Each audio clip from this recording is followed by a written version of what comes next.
الحمد للہ رب العالمین والصلاة والسلام علی سید المرسلین اما بعد۔ یہ بات ہر مسلمان جانتا ہے کہ جناب علی ابن ابی طالب رضی اللہ تعالیٰ عنہ ان کا اسلام میں نمایاں مقام ہے۔ وہ مسلمانوں کے چوتھے خلیفہ راشد ہیں اور وہ عظیم شخص ہیں جنہیں دنیا میں نبی علیہ الصلوۃ والسلام نے جنت کی خوشخبری سنائی۔ جناب علی رضی اللہ تعالیٰ عنہ وہ ہیں جن کے بارے میں آپ علیہ الصلوۃ والسلام نے فرمایا تھا کہ جناب علی سے بغض و دعوت رکھنے والا منافق ہوگا اور ان سے محبت رکھنے والا مومن مسلمان ہوگا۔ اس لیے ہم سب جناب علی رضی اللہ تعالیٰ عنہ سے محبت کرتے ہیں اور اللہ تعالی ہماری اس محبت کو قبول فرمائے۔ لیکن یہاں پہ یہ سوال ہے کہ کئی لوگ یہ کہتے ہیں کہ جناب علی رضی اللہ تعالیٰ عنہ کعبہ شریف میں پیدا ہوئے، کیا یہ بات درست ہے؟ تو گزارش یہ ہے کہ یہ دعویٰ امام حاکم رحمہ اللہ نے اپنی کتاب میں کیا ہے اور کہتے ہیں کہ جناب علی رضی اللہ تعالیٰ عنہ کعبہ شریف میں پیدا ہوئے تھے۔ ایسے ہی ایک اور ہیں ابن المغازلی، انہوں نے بھی اپنی کتاب میں یہ دعویٰ کیا ہے کہ جناب علی رضی اللہ تعالیٰ عنہ کعبہ میں پیدا ہوئے ہیں۔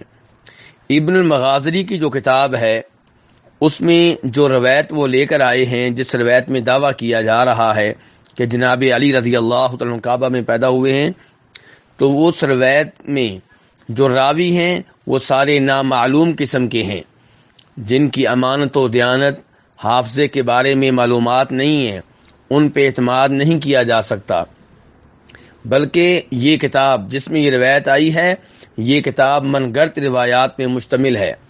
اسی لیے امام ابن تیمیہ رحمہ اللہ فرماتے ہیں کہ ابن المغازلی نے اپنی کتاب میں من گھڑت روایتیں جمع کر دی ہیں، اور جس کے پاس علم حدیث کا تھوڑا بہت علم ہے وہ جانتا ہے کہ یہ روایات جھوٹ ہیں، جھوٹ پہ مبنی ہیں۔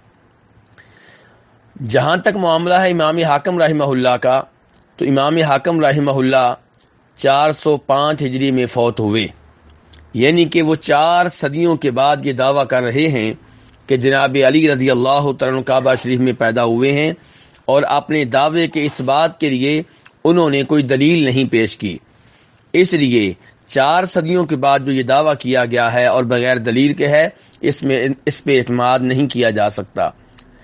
بلکہ امام حاکم سے پہلے آنے والے ایک امام مصعب بن عبداللہ الزبیری جو 236 ہجری میں فوت ہوئے ہیں، ان کی بات زیادہ اس قابل ہے کہ اسے لیا جائے، کیونکہ وہ امام حاکم رحمہ اللہ سے بہت پہلے آئے ہیں۔ وہ کہتے ہیں جناب حکیم بن حزام رضی اللہ عنہ کے بارے میں کہ یہ کعبہ میں پیدا ہوئے تھے، اور کہتے ہیں کہ ولم یولد قبلہ ولا بعدہ فی الکعبۃ احد، کہ حکیم بن حزام سے پہلے بھی کوئی کعبہ میں پیدا نہیں ہوا اور ان کے بعد بھی کوئی کعبہ میں پیدا نہیں ہوا۔ تو خلاصہ کلام یہ ہے کہ یہ کہنا کہ جناب علی رضی اللہ تعالیٰ عنہ کعبہ میں پیدا ہوئے ہیں، یہ بات غلط ہے، لیکن اس سے جناب علی رضی اللہ عنہ کی شان پہ کوئی فرق نہیں پڑے گا۔ وہ عظیم ہیں اور ہم سب ان سے محبت کرتے ہیں۔ اللہ تعالی ہمیں صحیح معنوں میں نبی علیہ الصلوۃ والسلام سے اور تمام صحابہ کرام سے محبت کرنے کی توفیق عنایت فرمائے۔ وصلی اللہ تعالی علی نبیہ محمد وآلہ وصحبہ اجمعین۔